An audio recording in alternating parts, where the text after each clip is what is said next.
Pixel Sift.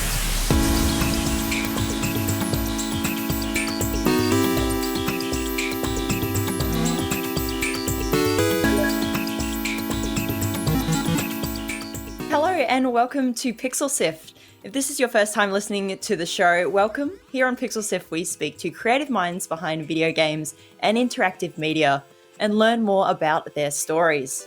What does it take to make an experience that you love? My name is Fiona, and joining me tonight is my co-host Viv. Thanks for joining me.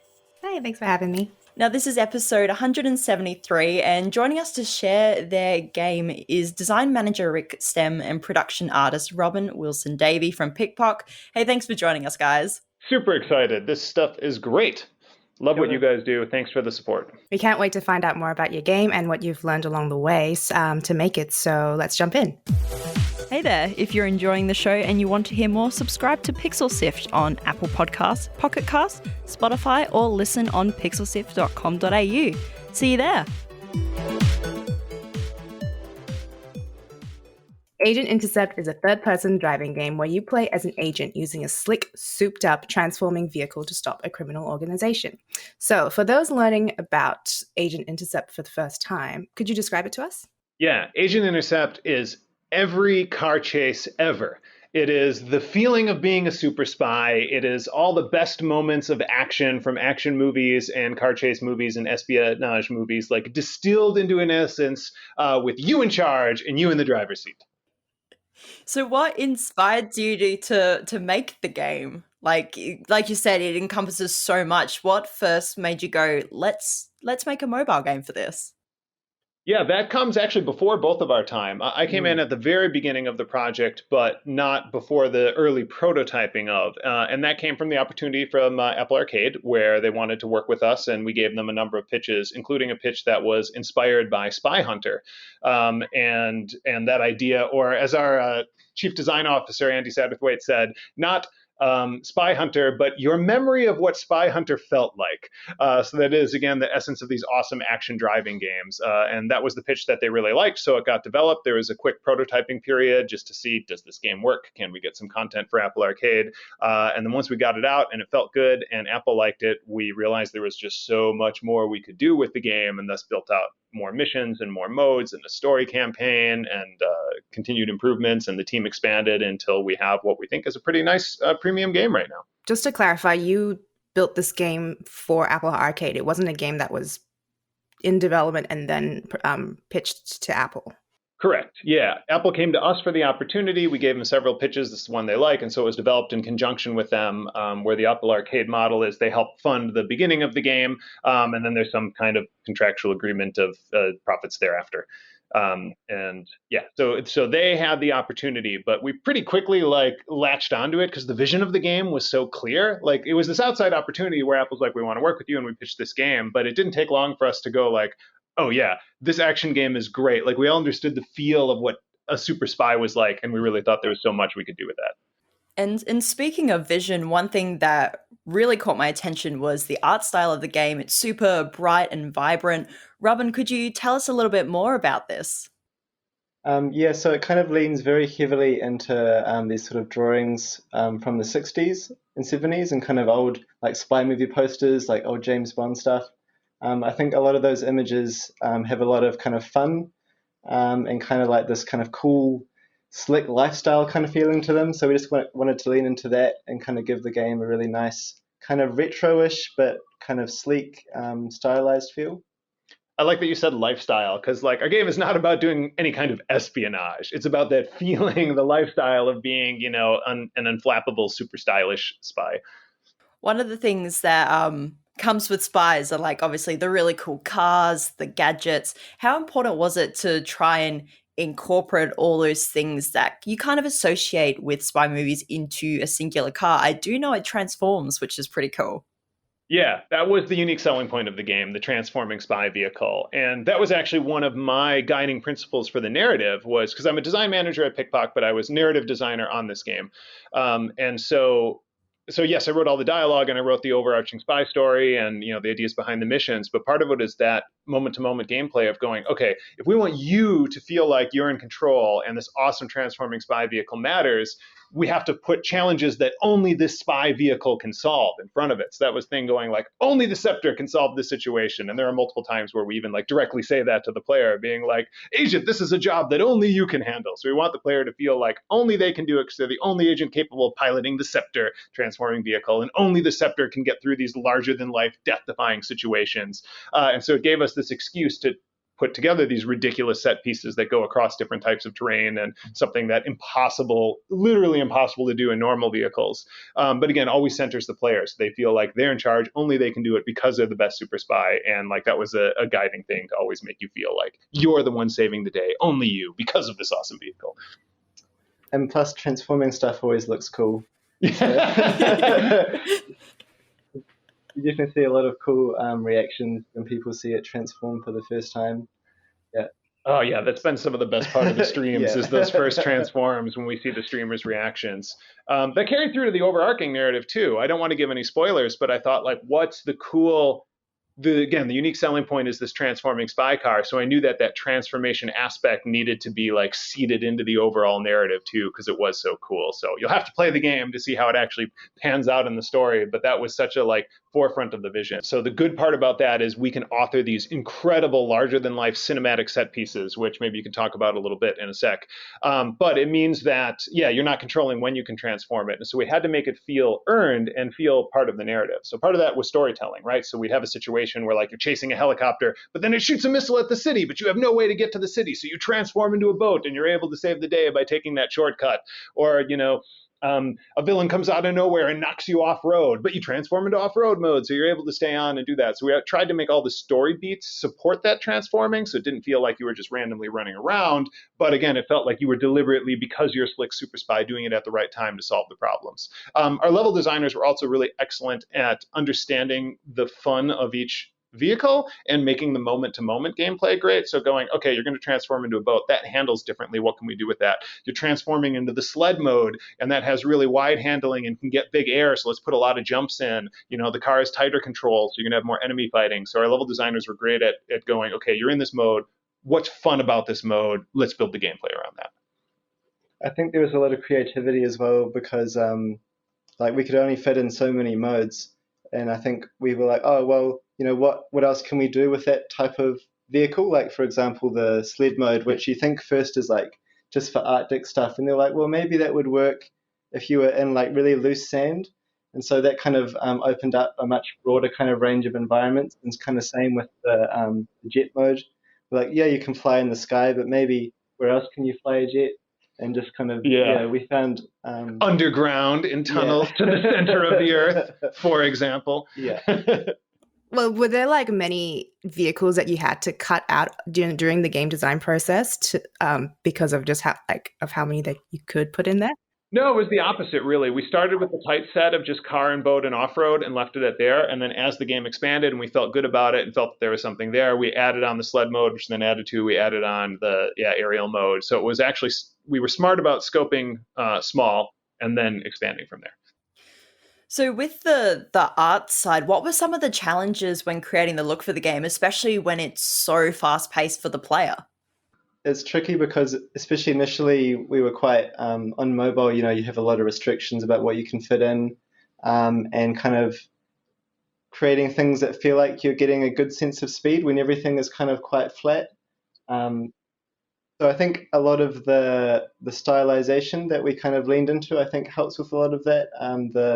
Kind of, you have areas of quite kind of flat color, but they flash past a lot and kind of alternation.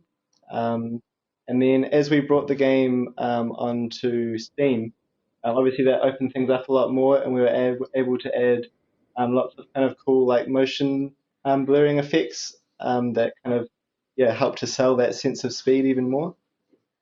One thing that helped us too is to greater and lesser extent, Rob and I both have film backgrounds, so I would definitely be able to write the cutscenes that I had in mind with a filmic language, not that these specific shots were needed, but so that you could understand the emotion and go, okay, here's your intent with the movement, here's your intent with the story flow, here's your intent with the emotion. Now I can bring that to life in my way. So it was easy for us to communicate and easy for me to go, here's what we need, but you do you and use your skills to make it as good as possible. And that I think really helped with all that too. And now we read that part of the game was partially inspired by the PS2 game Spy Hunter. What were the challenges of trying to make the game original while still being a bit reminiscent of the PS2 game? Yeah, so it's not a set remake of Spy Hunter. That was just a source of inspiration. So I think it helped. Again, I think I said this earlier, our chief design officer, who was early lead designer of the game, said it's not Spy Hunter, it's your memory of what Spy Hunter was. Because Spy Hunter, by the way, second game I ever played in my life. It was the second game we got for Nintendo when I owned when I was a kid, and the second video game I ever played. So I have strong memories of Spy Hunter, but it's not a great game. It's very repetitive, and it's really hard. I don't remember that. What I remember is zooming forward and firing machine guns. I remember, having my mind blown when you turned into a boat. I remember the good feeling of the helicopter chasing you and you getting the missile and taking down the helicopter. Like those moments of, feeling in control and fast and power and these cool gadgets going through. And so it was that, again, it was about the lifestyle, the feeling. Like, how do we make you feel like a super spy? How do we make you feel graceful while doing the impossible, and carry that forward? So, and again, that vision was pretty clear. And that gave us a lot of freedom because it was this great, like, again, we knew what the feel was, but we had so much freedom to get that feeling across. Yeah, I think one of the things we came back to a lot is that it's kind of supposed to be everyone is supposed to feel like a super spy who plays. Only a few people are supposed to feel like the elite sort of thing. So I think there was a lot of kind of back and forth with balancing to make sure that things weren't too hard, so that whatever you're doing, you always felt like super slick and awesome, but there were still some kind of trickier extra things that you can reach for if you're a better player. Yeah, that's why we added the intel objectives and all these different high score modes and time trials and score chase and global leaderboards. So again, if you just want it for the story, you just jump into the driver's seat and are totally immersed. But there's ways for you to go back, get those objectives, or go back and unlock the leaderboard and then place first in that leaderboard and learn more about our combo system to really maximize your points and how to chain together combos and how to do all the stunt bonuses. And which is also a great thing that I was thinking about the other day. I feel like one good thing we did was marry like the action movie tropes to the gameplay. So, for example, again, I'm not spoiling because this is in the first level. In an action movie, a plane or a helicopter like running at you and shooting bullets, and the action hero like running between the strafing bullets is an action movie trope. And that's something we do in the game, but you also get a point bonus for doing it and can keep your combo alive for doing it. So something you want to do because it's an action movie thing, but we're also mechanically rewarding that thing. And so it just goes hand in hand. And now the game did release back in 2019 on Apple Arcade, but not that long ago, it did release on Steam. What were some of the challenges of adapting a mobile game to a Steam PC platform? That was mostly you, my man. I mostly got to sit back and go, it looks amazing. Great job. Yeah, I think the main thing that we were aware of is making it feel like it deserved to be on that kind of bigger platform. So we spent a lot of time kind of adding various improvements and tweaks to the graphics, making things just look a lot prettier. And then also, there's like a lot more content that we spent time making, more game modes, like the score attack, kind of rounding out the main story missions with a whole bunch of extra side missions, some of which are still in development. Yeah, so, you can look forward to a bunch of some of my favorite ones too. Some of the ones that haven't released yet are some of my favorite of the side missions. So mostly just like making everything bigger and more, and then also making it still fit on making them both kind of feel the same. Right, because everything's got to come back to Apple and will come back. So there's everything on the Steam version will be on the Apple Arcade version. And that's hard with all the graphical improvements you guys did, making sure they ran. And the UI looks really great, like excellent work on that. Mm. So what was the reception like when people found out it was being brought to Steam and had all these new added levels and bits and bobs? The best thing for me is the reactions on the streamers' faces. That's where I could see, because we didn't have like a huge marketing blitz pre-Steam. So certainly we were excited internally, and we did have some people commenting on Apple Arcade going, oh, this game is cool. I wish I could play it, outside of Apple Arcade. So we got that a lot, which is great. But yeah, to me, that moment of like when it drops and people, when they see that first transformation moment, when they see these impossible, when we create a completely impossible obstacle, and they're like, no, they'll never do that. And then you do it, and everyone's like, what the? We can't share their reactions because there are so many like just genuinely just like swearing as they're like, what the hell was that? So it's been great, like seeing that our vision again of this crazy, stylish, high energy, world saving, like over the top world is like coming through to people, and we're getting those like raw emotions coming across. And I think being able to play it on a bigger screen, having the graphical improvements, having the voiceover to tell the story, just creates that immersion that allows those feelings to come across. Yeah, I think there were quite a few comments like, I wish this was on Steam or like on any other platform. So it's nice to be able to kind of deliver that to those people, I guess. Yeah, because I feel like it's a good mobile game. Like the controls are simple and you can play it in bite-sized chunks, so it actually really works as a mobile game. But again, because it's so cinematic, which is mainly our job there, like it plays really great on the big screen too. Now, you both mentioned before that you have a bit more of a background in screen production. How did you first get your start in video game developing? Take it, Robin. I have a long, convoluted story. Yeah, all right. So this is actually my first time working in video games. Yeah, I come from kind of an animation, film and TV background, where I've kind of specialized in kind of putting sequences together. So I think I'm hoping what happened is that they looked at my resume and were like, oh yeah, this is the guy that we should bring in to make these big crazy cutscenes that Rick was writing. Yeah. I love working with you, man. You are, it'd be hard for me to picture working with someone that didn't have your background to do that. Brag a little. You've worked on some cool stuff. Yeah, I worked on things like Lego Batman and Lego Ninjago, and the Thunderbirds Are Go TV series. So yeah, lots of stuff with explosions, vehicles swooping around. So yeah, I think it was just right time, right place for me, I think. Yeah. And I'm a big advocate of that, and I think Stu, our chief artistic director, is as well. People with varied backgrounds do bring new skills to the games industry, and so good fit. And then I have a very varied background. I have a degree in film, but never actually worked in it. I worked in instructional design for a long time, creating e-learning for what is now the world's largest medical records provider. So like millions of people look at the e-learnings I made. And so that taught me a lot about design and UX and interactivity. I'm also a playwright. I've actually been a playwright longer than I've been a game designer. So I've had a lot of shows produced. And one of my specialties is interactive theater. So I've done a lot of transmedia stuff and theater that the audience interacts with and theater that incorporates text. So that was natural.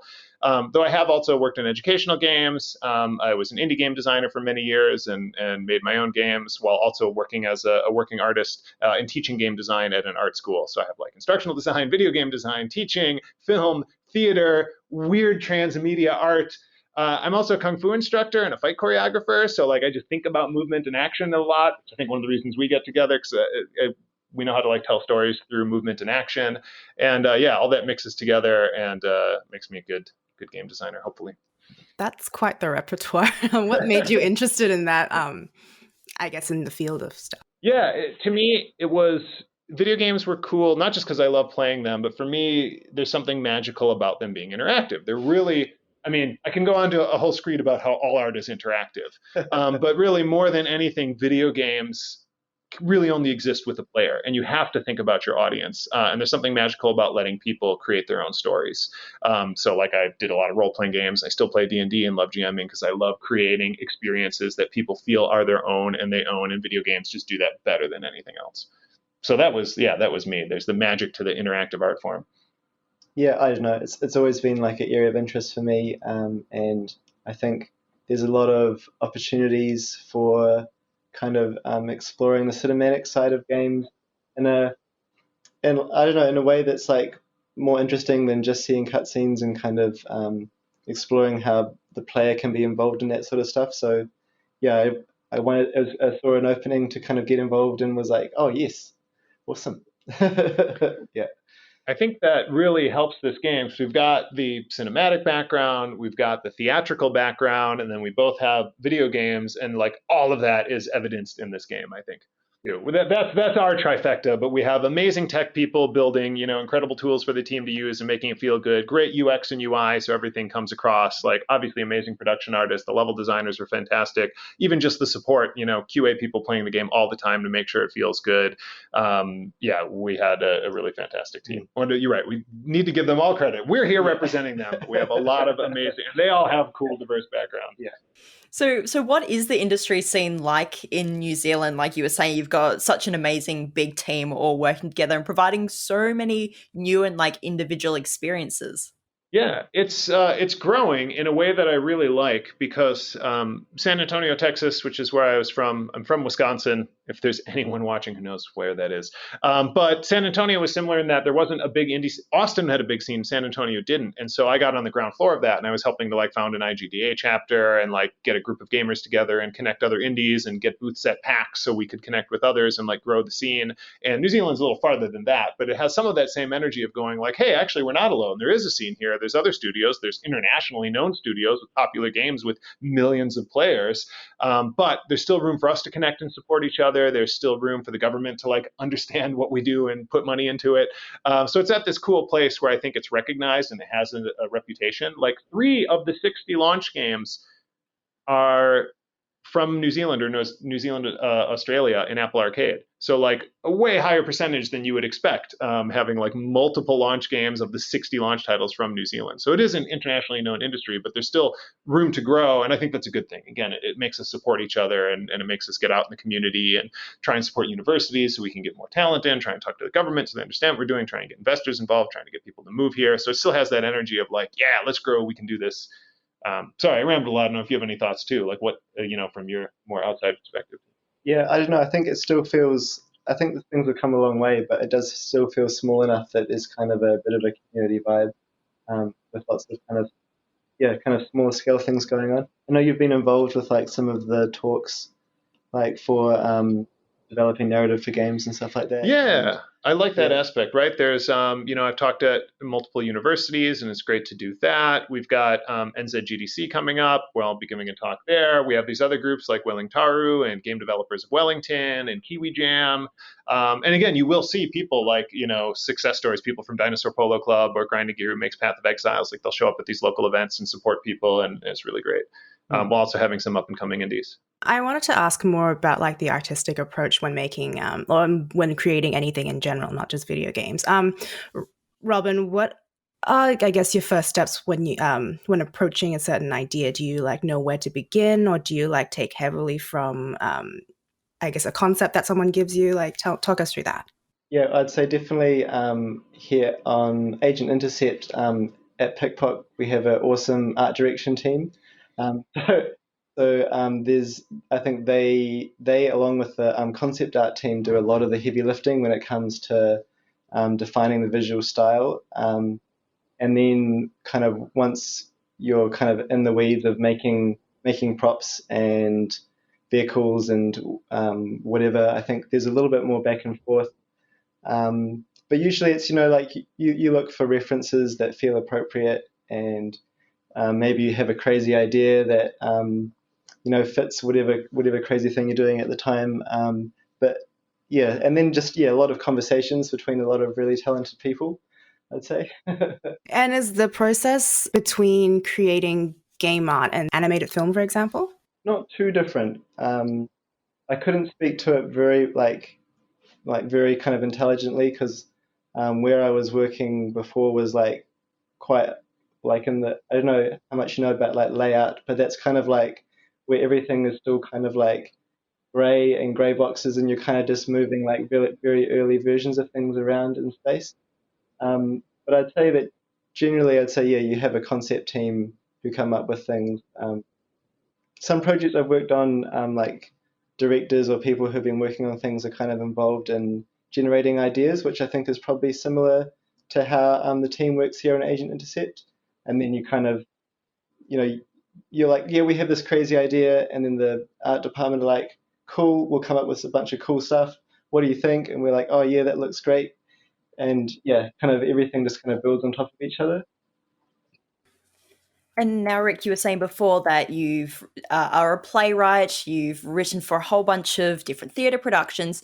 What are the differences between writing for something on stage as opposed to writing for a visual media such as games and anything online?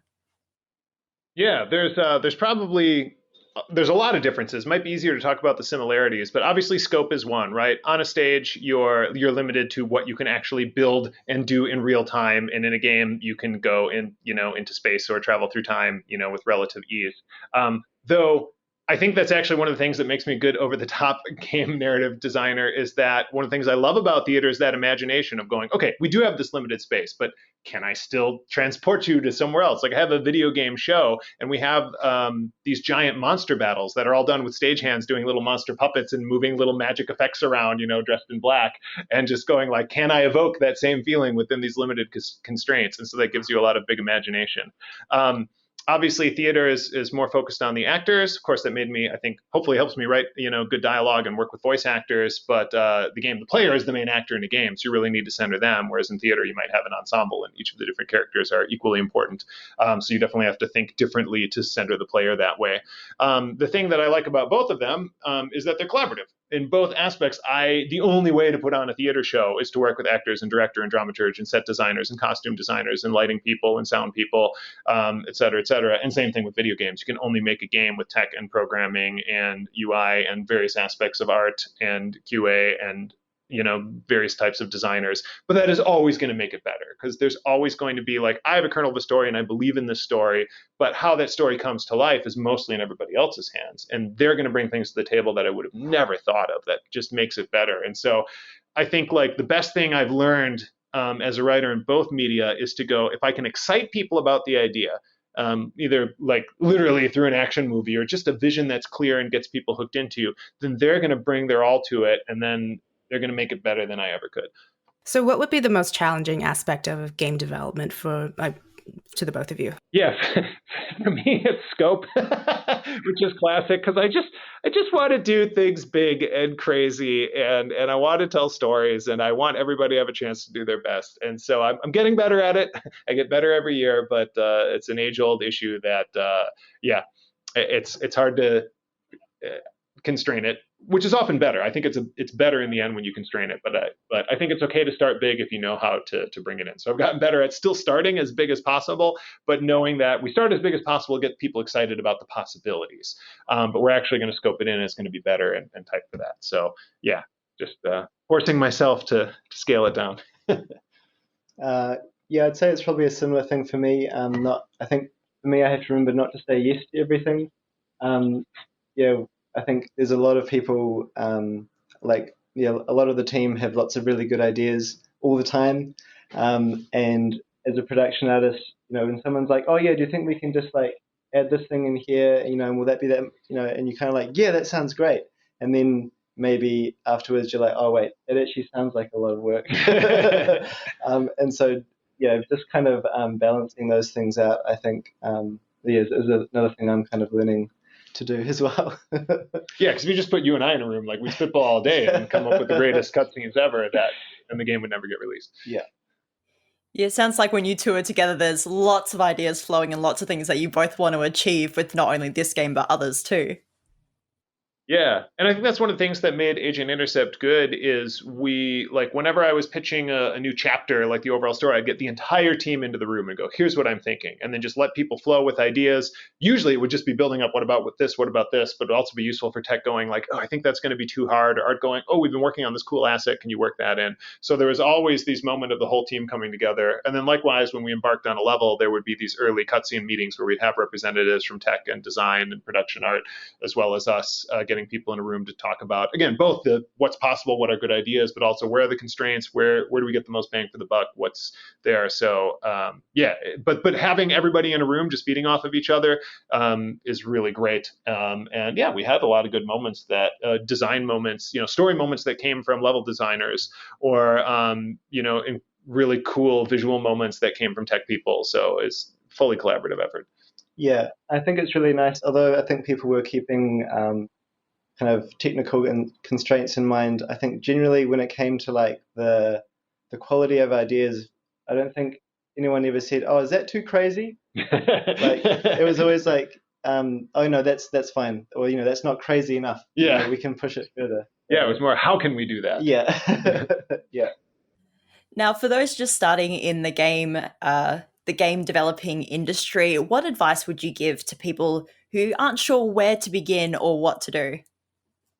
Well, there's the classic, it's cliche, so I'll make sure to say something else as well, but just make games, just whatever it is, use simple systems. If you're using Game Maker, that's great. If you're making board games with, pieces you find, in a craft cabinet, that's great. Like, just do whatever you can to make stuff. Participating in game jams and getting hands-on is great. So everyone says it, but it's true. The other thing I'd say, this is the opposite end of that, but I'm a big believer in this, and I think we touched on it with our backgrounds, but like, live an interesting life. You can't just be like super hardcore in on one skill set. I mean, you need a minimum level of skills. And if you're going to apply to be a production artist, they're going to ask for certain proficiencies with softwares and a portfolio of things. So I don't want to downplay that. But also, like, where the fun comes from, where the collaboration comes from, where the connection to your audience comes from is that you get out there and you live an interesting life and you meet interesting people and you do cool things and you draw on all that stuff. And that helps you get cool ideas out there, and it helps you know how to work with people, and it helps you know how to understand your audience, and it helps you have different perspectives of people who might be playing your game. So I think while, yes, there is certainly a barrier of hard skills you need to overcome, I think like you got to get out and do weird stuff. And that makes you a better artist. Well, that's all the time we have for this episode tonight. You can pick up Agent Intercept now on Apple Arcade and Steam. Thanks so much for joining us on the show, Rick and Robin. It was great having you guys on board and finding out more. Thank you. Awesome. Thanks for having us. Pixel Sift is produced by Sarah Island, Daniel Ang, Adam Christou, and myself. Mitchell Lowe is our senior producer, and Gianni Di Giovanni is our executive producer. As always, we'll be putting links to everything we talked about in the show notes on our website, pixelsift.com.au. You can also join us on Discord. We'd love to have you there. That's pixelsift.com.au/Discord, where you can share your creative work, talk about any topics you want, games, and anything else, really. So that's pixelsift.com.au/Discord. If you like what we do, can we ask a favor? We need your help to share the show. So tell a friend, subscribe, yourself and your brothers and sisters maybe. Start someone's journey into podcasts, because we know that getting started is tricky, but once you're in, you'll love it too much to leave. Next week on the 1st of July, we'll be back with Pixel Sift Plays, playing one of the many indie games featured on the show. That's all for this week. Thanks for joining us, and we'll catch you next time.